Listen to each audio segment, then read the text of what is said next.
la faiblesse conceptuelle d'un pseudo-panafricanisme devenir outil de déstabilisation. Et là, quand vous voyez Kémy Séba, quand vous voyez tous ceux qui disent qu'ils sont des panafricains, aujourd'hui, le coup d'État du Bénin vient de démontrer que le panafricanisme, là, c'est de la pacotille, c'est du grand mensonge. C'est un outil de déstabilisation fabriqué par des voyous et avec l'État russe pour déstabiliser les pays en Afrique de l'Ouest. Aujourd'hui, la thèse du panafricanisme bon marché a été déjà invalidée. À travers le Bénin, on vient de comprendre aujourd'hui. Si quelqu'un vous dit qu'il est un panafricain, demandez-lui. Vous pensez que vous aimez les Africains en prenant des armes contre des Africains parce qu'on a toutes les preuves contre vous. On a votre chef, Kémy Séba, qui était au Bénin. On a aujourd'hui XXXX raisons. Quel est ce panafricanisme qui dit qu'il faut tuer d'autres Africains? Ceux qui prétendent que c'est au nom de l'Afrique qu'ils sont en train de parler, ceux-là même qui n'ont aucune légitimité, ni au Mozambique, ni en Tanzanie, ni au Kenya, ni en Afrique australe, ni en Côte d'Ivoire, leur discours n'existe. Pourquoi ces soi-disant panafricains là, c'est sur l'Afrique de l'Ouest ils sont concentrés? Est-ce que toi ça ne t'a jamais posé une question? Pourquoi ils ne vont pas faire leur panafricanisme en Mozambique? Pourquoi ils ne vont pas faire ça en Afrique du Sud? Pourquoi ils ne vont pas faire ça au Kenya? Pourquoi ils ne vont pas faire ça dans d'autres parties de l'Afrique? Mais c'est seulement les pays francophones là. Toi ça ne te dit pas quelque chose?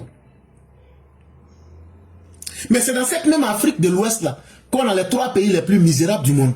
Le Burkina, le Mali et le Niger. C'est dans cette même partie de l'Afrique qu'on a les 3 pays les plus analphabètes du monde. Le Mali, le Burkina, le Niger. C'est dans cette même partie de l'Afrique qu'on a aussi les groupes terroristes les plus violents qui sont produits par encore ces mêmes 3 pays, le Burkina, le Mali et le Niger. Donc, à travers déjà toutes ces mauvaises qualités que je viens de vous citer, ces pays-là, ces 3 pays ont ouvert la voie à tous les bandits, à tous les braconniers et à tous ceux qui sont des anarchistes dans le monde. Sinon, la Tanzanie, le Kenya, la Mozambique ou l'Afrique du Sud et autres, pourquoi ils ne vont pas essayer là-bas? Parce que ce sont des États structurés, ce sont des États qui éduquent leur population, c'est des gens qui chaque jour font des efforts pour éduquer leur population à aller de l'avant. En réalité, ces panafricains-là, leur influence ne dépasse pas l'archipel des pays francophones artificiellement amplifiés. Ils ne se battent pas pour l'Afrique. Ils se battent simplement pour livrer notre pauvre Afrique de l'Ouest aux Russes comme un terrain d'expérimentation. Eux, ils ont déjà pris leur argent. Ils s'en foutent du reste. Ce sont des marchands de nègres. Les Noirs qui vendaient leurs parents là. La version moderne, c'est eux qui se font appeler les panafricains. Comment vendre l'Afrique de l'Ouest, vendre les pays francophones, simplement pour mettre de l'argent dans la poche. Mais ils ne vont pas faire comme si le Maroc ne faisait pas partie de l'Afrique, comme si la Mauritanie ne faisait pas partie de l'Afrique, comme si l'Algérie ne faisait pas partie de l'Afrique. C'est simplement l'Afrique de l'Ouest là qui est le terrain de leur panafricanisme, de pacotille. Aucun d'entre eux ne vit dans son pays d'origine. Et pour la plupart, ils vivent même dans les pays qu'ils critiquent. Nathalie Yamb l'a vu où? Vous les panafricains, vous que les gens arrivent à blaguer à Ouaga, à Bamako, ou bien à Niamey là, posez-vous une seule question. Nathalie Yamb là, elle vit où? Elle vit en Suisse. Kémy Séba là, quand il veut bien manger là, il va où? C'est à Paris. Même quand on l'attrape, il dit laissez-moi d'abord manger.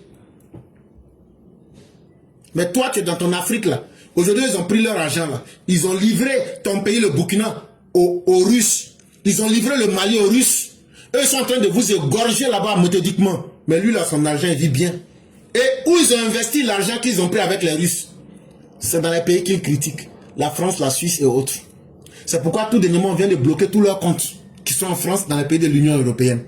Ça veut dire l'argent des Russes qu'ils prennent là, c'est dans les pays comme la France, l'Angleterre, les pays que vous appelez les pays néocolonialistes, esclavagistes là. C'est là-bas que les Franklin Nyamsi, les Kémy Séba, les Nathalie Yamb, c'est dans ces pays-là qu'ils s'en vont investir cet argent. Ça veut dire qu'ils prennent le prix de votre sang le prix des fils et des filles du Mali, du Burkina et du Niger là, et puis ils s'en vont investir ça. Est-ce que vous avez entendu qu'ils sont allés une fois investir en Russie?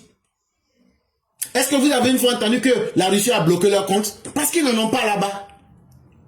Mais toi-même qui dis que tu es panafricain et que les Kémy Séba sont des modèles pour toi et puis tu as copié leur exemple là. Maintenant, dis-moi, pourquoi c'est l'Union européenne qui dit qu'ils ont de l'argent chez eux et puis ils ont bloqué? Et puis Nathalie Yam sort pour faire des publicités pour pleurer. Elle vient s'expliquer que le monde entier est contre elle. Comment toi tu peux prendre ton argent? Tu te vas blaguer les gens en Afrique. Tu te vas prendre l'argent des Burkinabés et puis tu t'en vas investir ça dans les pays des impérialistes. Donc c'est à vous, les jeunes de Burkina Faso. C'est à vous, les jeunes de Bamako. C'est à vous, les jeunes du Niger, que je suis en train de parler ici. Ce que j'ai dit là, ça peut vous choquer. Mais réécoutez une fois, deux fois. Et essayez de bien voir dedans. Alors qu'eux sont des panafricains. On s'attendait à ce qu'ils prennent leur argent pour investir en Afrique. Ils n'ont pas investi en Afrique. Alors qu'on s'attendait à ce que eux n'aiment pas les blancs là, les Français, les gens de l'Union européenne là. Pourquoi ils ne sont pas allés mettre leur argent en Russie? Ils n'ont pas de compte en Russie. En réalité, ce sont des esclavagistes. C'est des gens là, les gens comme vous voyez les Kémy Séba et autres là, les gens comme les Nathalie Yam là, les gens comme les Franklin Nyamsi là, ceux qui ont vendu d'autres Africains pour qu'ils ne soient devenus esclaves dans le monde là, c'est le même travail qu'ils sont en train de faire aujourd'hui. Ils sont en train de vendre l'avenir des jeunes Africains. Ils sont en train de vendre l'avenir de notre stabilité. Et ils sont en train d'hypothéquer le destin de plus de 500 millions de personnes en Afrique de l'Ouest. Et quand ils font ça, ils prennent directement leur argent avec les Russes qui les ont envoyés. Ils ne vous parlent pas de cela, mais on a des interviews où ils reconnaissent qu'ils ont pris de l'argent. Après encore, ils vont dans les palais de ces pays pauvres. Ils s'en vont prendre de l'argent. Et puis, ils s'en vont investir ça en France, en Angleterre, ou même en Suisse, ou même en Suède. Toi-même là, quand tu écoutes ça, comment tu peux m'expliquer ça? Toi qui es un jeune du Burkina, toi qui es un jeune qui est à Bamako, toi qui es un jeune qui est aujourd'hui au Niger, comment toi tu peux m'expliquer ça? J'attends que tu me donnes ta réponse. Et en plus de cela, leur influence, si c'était pour l'Afrique qu'ils luttaient, pourquoi ils ne prennent pas leur panafricanisme pour aller au Maroc? Parce qu'au Maroc on parle français. Donc c'est l'Afrique de l'Ouest là seulement qui va servir de terrain de panafricanisme. Donc c'est un faux panafricanisme.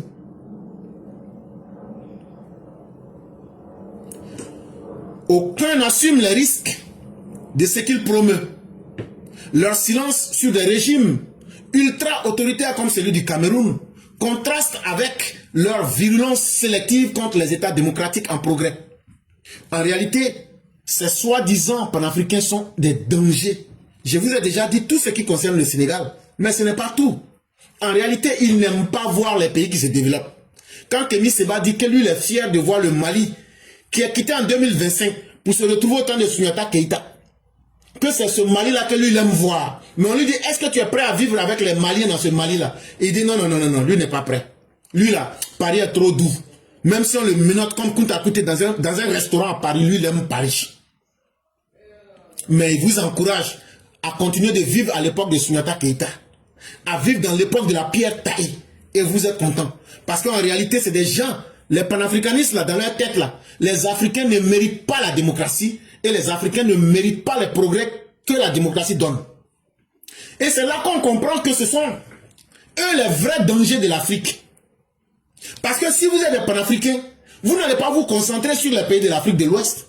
Vous allez avoir le modèle dans tous les pays. Ils sont incapables de faire ça. Quand vous leur demandez, eux tous là, est-ce qu'ils ont une école ou bien ils ont investi quelque part? Ils n'ont pas investi dans les pays africains. Hein. Ils ont leurs investissements dans les pays des Blancs. Et ce n'est pas en Russie, les pays France qui critiquent à bas la France là, c'est là-bas ils ont leurs investissements.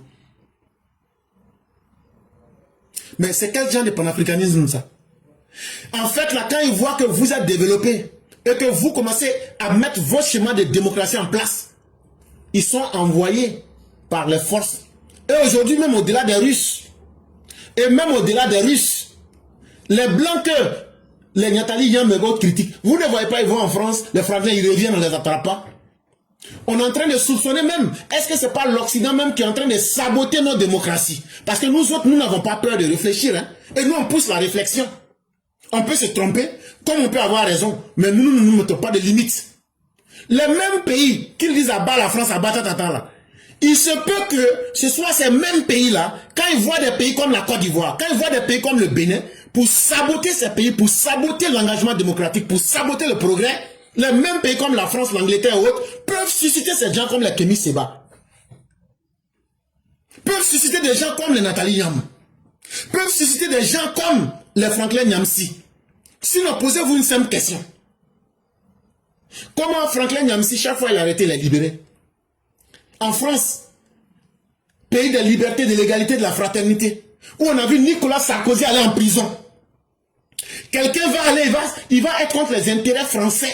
Et puis lui va revenir, il va sortir. Hey, on les appelle les agents doubles. Il est temps qu'on dise la vérité à vous les Africains. Les Kémy Séba, les Nathalie Yam, les Franklin Nyamsi, ce sont des agents doubles là. Ça veut dire, ce sont des gens qui sont préparés et qu'on utilise pour créer le chaos dans les pays africains. Ils ne sont ni russes et ils ne sont pas contre les Français. Ils ne sont pas contre les impérialistes. Eux cherchent simplement leur manger sur la tête de vous les nègres, de vous les Africains. Est-ce que tu comprends ça? Est-ce que tu m'as bien compris? C'est que les gens ne veulent pas te dire là, et puis toum là. Comment Kémy Séba, qui lutte contre les intérêts français, il le dit haut et fort, mais quand il va en France, on fait semblant de l'attraper dans un restaurant et après on le libère. Nathalie Yam, elle fait tout ce qu'elle veut, mais elle n'est pas inquiétée en Suisse. Franklin Nyamsi fait tout ce qu'il veut et après il rentre, il ressort. Vous pensez réellement et sincèrement que si ces gens-là étaient engagés véritablement à menacer les intérêts français, à menacer les intérêts suisses, à menacer les intérêts anglais, vous pensez que ces personnes-là, elles auraient été laissées? C'est une question que je pose au bon sens de chacun. Hey, eux, ils ont compris que le monde là, si les Africains que vous êtes, vous voulez vous comporter comme des couillons là, eux vont prendre vos têtes pour se nourrir avec et remplir leur compte en banque. Donc là, ils traitent avec la Russie, ils traitent avec la France, ils traitent avec l'Angleterre, ils traitent avec n'importe quel pays que vous appelez francophone, ou bien que vous appelez impérialiste. Ça là, si tu n'avais jamais entendu ça, aujourd'hui tu as entendu, il faut aller réfléchir.